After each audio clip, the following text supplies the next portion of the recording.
What's up mga kakuya dance, mga kapangit? Kuya Dance naman nagbabalik para sa panibagong episode. Pag-uusapan natin ngayon. At sa episode na ito ay pag-uusapan natin ang mga pangyayaring hindi natin makakalimutan na nangyari sa loob ng 2020. So dahil patapos na ang 2020 ay pag-usapan na natin ng mga iba't ibang pangyayaring hindi natin makakalimutan at tumatak sa buong mundo. So yung pag-uusapan lang natin ngayon yung mga pangyayari simula ng January hanggang itong December na at ilang araw na lang matatapos ng 2020. So ano ba yung mga pangyayaring yun na hindi natin makakalimutan nangyari locally and internationally, mga kapatid, mga kaibigan, mga kapangit. So pag-usapan natin yan sa episode na ito.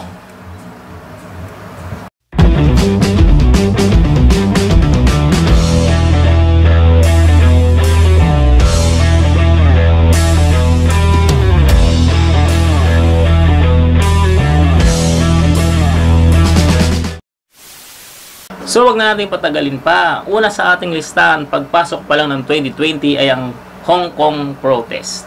Yes, ang pagpoprotesta ng maraming Hong Kong national dahil sa controversial na 2019 Hong Kong Extradition Bill. Ito yata yung bill na pinagkakasunduan ng Hong Kong tsaka ng mainland China. So dahil sa pagtutuloy nito, marami yung mga Hong Kong nationals ang nagsipunta sa kalsada para mag-rally at nag-caution ng maraming komosyon versus sa kapulisan at sa mga mamamayan. So, ang first sa listahan natin ay ang Hong Kong protest. Next sa ating listahan, ang mainit-init na naging balita mula pa ng 2019 at naabutan ng 2020 ay ang Australian bushfire. Nagsimula ang Australian bushfire noong June 2019 pa. At ayon sa ulat, tinatayang 46 milyong hektarya ang sakop ng nasunog ng bushfire na ito at tinataya din namang 450 ang mga nasawi dahil sa insidenteng ito. So, pangalawa sa listahan natin ang Australian bushfire. Next sa ating listahan ang nearly war between USA and Iran. Ang kinaugatan ng pangyayaring ito ay ang pagpapatay ng US government sa pamamagitan ng isang US drone sa isang Iranian top general. Kaya nagkaroon ng tensyon ng dalawang bansa dahil sa pangyayaring ito na halos mag-ugat na sa isang malaking digmaan. So, nearly war between USA and Iran on January 3. Nagsimula siya ng January 3 and then. Okay. Next sa ating listahan, Ukrainian jetliner shot down by Iran missile. January 8 naganap ang insidenteng ito. Isang Boeing 737 ang pinabagsak ng missile ng Iran at patay lahat ng sakay nito na may bilang na 176.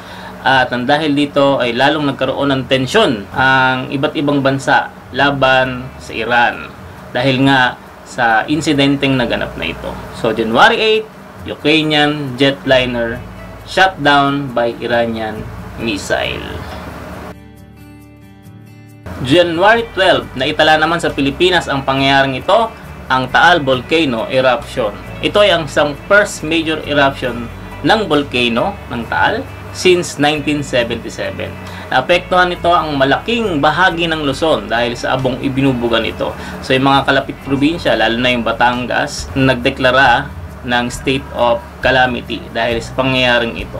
Ang Taal Volcano Eruption, January 12. Next sa ating listahan, the death of Kobe Bryant. So, si Kobe Bryant ay isang kilalang NBA player na naglaro para sa Lakers. So, January 26, nasawi ang NBA player dahil sa helicopter crash. Kasama niyang nasawi ang kanyang anak na babae at ang ilang pang mga pasahero ng helicopter ito. Ang sinasabing pinag-ugatan ng helicopter crash ay ang hindi magandang kondisyon ng kapaligiran nang sila ay lumilipad. So, the death of Kobe Bryant. So, March, balik tayo sa Pilipinas. March 14, nagdeklara ng lockdown ng ating presidente sa Metro Manila. At hindi nagtagal, March 17, pinalawig naman ang lockdown sa buong Luzon dahil sa COVID-19 outbreak dito sa Pilipinas. March 14 and March 17, lockdown dito sa Pilipinas. Next sa ating listahan, ako man ay nagulat dahil hindi ko ito nabalitaan, the death of Irfan Khan. Si Irfan Khan ay isang Bollywood star nakilala sa mga ilang mga pelikula at napanood na rin natin siya sa mga ilang Hollywood movies. Nakilala si Irfan Khan sa palabas na The Life of Pi. Siya ang gumanap na Pi na nasa edad na. Okay, namatay siya noong April 29 due to colon infection with neuroendocrine tumor. So namatay siya sa isang sakit. So the death of Irfan Khan. Next on our list, at hindi natin to makakalimutan, the tragic death of George Floyd. Kung narinig niyo yung phrase na I can't breathe, dito nagsimula iyon. May 25, 2020 nang nasawi si George Floyd dahil sa maling paghawak ng mga umaaresto sa kanyang kapulisan. Isa sa mga pulis na umaaresto sa kanya ay nakadagan sa kanya at ang isa sa mga paa nito ay nasa likurang bahagi ng kanyang leeg. Dahil dito ay nagkaroon siya ng parang pagkasakal at sumisigaw nga at nagko-complain si George Floyd ng I can't breathe ilang beses. Hanggang sa mawalan ito ng malay at yun na ang nagsimula ang kanyang pagkasawi. Ayon sa mga tumingin sa kanyang mga eksperto, ay tumigil ang pagtibok ng puso ni George Floyd dahil sa pagkakasakal ng kanyang leg at hindi pagkakaroon ng maayos na daloy ng hangin. Ang pangyayaring ito ay nagpa-spark ng rally sa maraming bahagi ng US. So, tragic death of George Floyd. Isa sa mga hindi nating makakalimutang nangyari ngayong 2020 ay ang Beirut Port Explosion.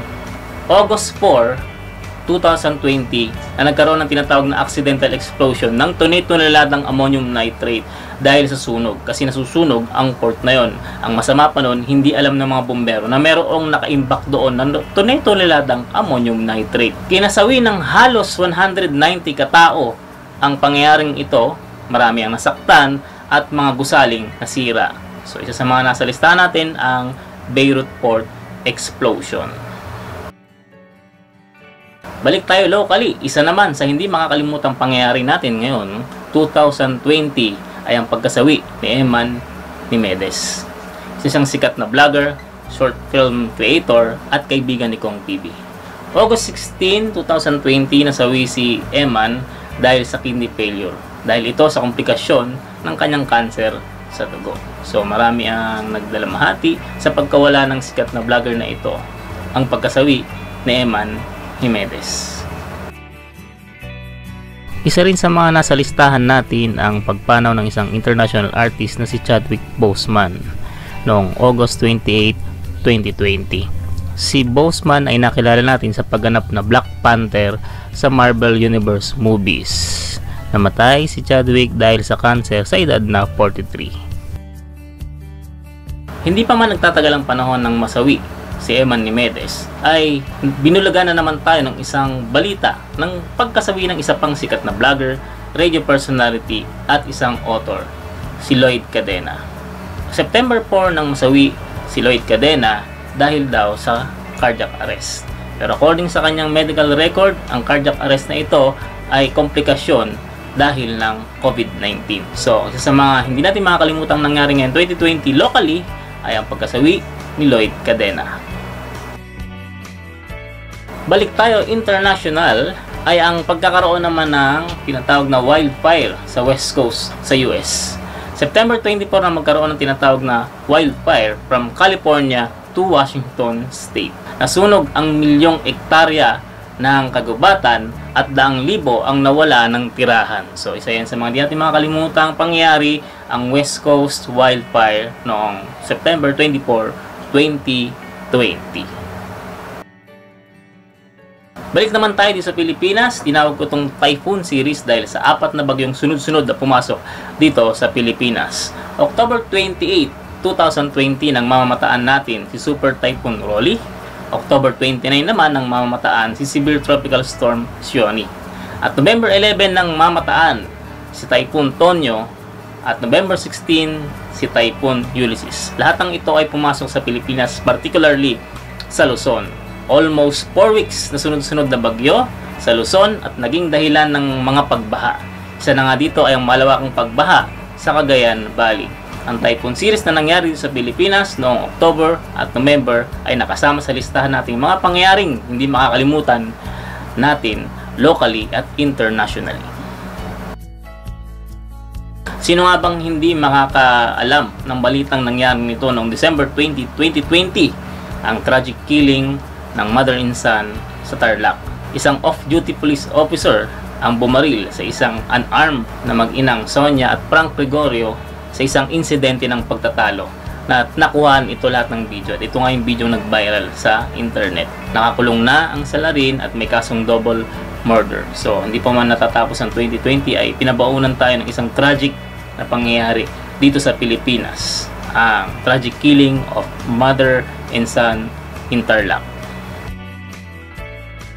At the same time, December 20, 2020 din, naglabas ng anunsyo ang UK ng panibagong lockdown sa kanilang bansa dahil sa panibagong strain ng coronavirus. According sa kanilang eksperto, 70% na mas contagious ang virus na ito kaysa sa original na virus na coronavirus.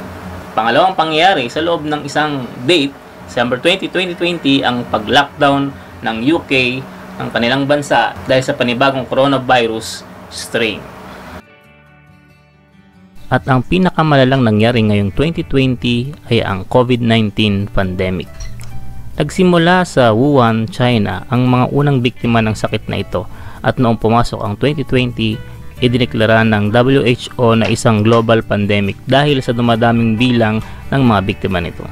Sa kasalukuyan, ang kabuuang bilang ng nagpositibo sa COVID-19 sa buong mundo ay 81 million na. At mayroon naman bilang na 1.7 million ang nasawi at 57.3 million ang gumaling mula sa sakit na ito. Ang talang ito ay ngayong December 28, 2020. Hanggang sa ngayon ay hindi pa alam ng mga eksperto kung kailan titigil ang pandemya. So yan po ang listahan natin ng mga hindi natin makakalimutang pangyayari na naganap locally and internationally ngayong 2020. So kung meron man akong mga na-miss, pwede nyo naman i-comment section kung meron kayong mga natatandaang pangyaring hindi makakalimutan ng marami. Yan ay base sa ating research na ginawa sa internet. And of course, kung meron kayong mga comment lang po kayo sa comment section. Sa mga bagong nanonood ay alam niyo nang gagawin. So subscribe muna at kasama ng mga dating nanonood, like the videos and share naman para dumami ang ating mga Kuya Dens. So sa mga susunod na videos natin, pag-usapan natin iba pang mga magagandang usapin. Pwede rin naman kayo mag-suggest, ano? At continuous pa rin yung ating episode na Tanong na Mo. May mga naka-line up na tanong nanggaling sa ating mga kapangit na ating mga Kuya Dens. Pag gusto nyo ring humabol, pwede kayong mag-comment sa comment section ng mga tanong na pwede natin sagutin sa portion na Tanong na Mo. So this is it. I hope na sa pagpasok ng 2021 ay hindi na maging kasing tragic ng 2020 at wag rin namang mas matragic pa sa 2020. I hope na bumalik tayo sa normal, maging maayos na ang lahat. So hindi pa natatapos ang 2020, so 2020 wag ka na magpahabol ng ano pa man, tama na yung nasa listahan natin. 2021, be good to us. So let's pray for the good things na mangyari ngayong 2021. Binabati ko na kayo kaagad ng Happy New Year, mga kakuya Dens, mga kapangit. At sana ay maging maayos ang mga susunod nating taon at wag nang maging kasing tragic ng 2020. So this is your Kuya Dens signing off, at I hope and praying na lahat kayo ay nasa maayos na kalagayan. Kuya Dens signing off. Bye-bye!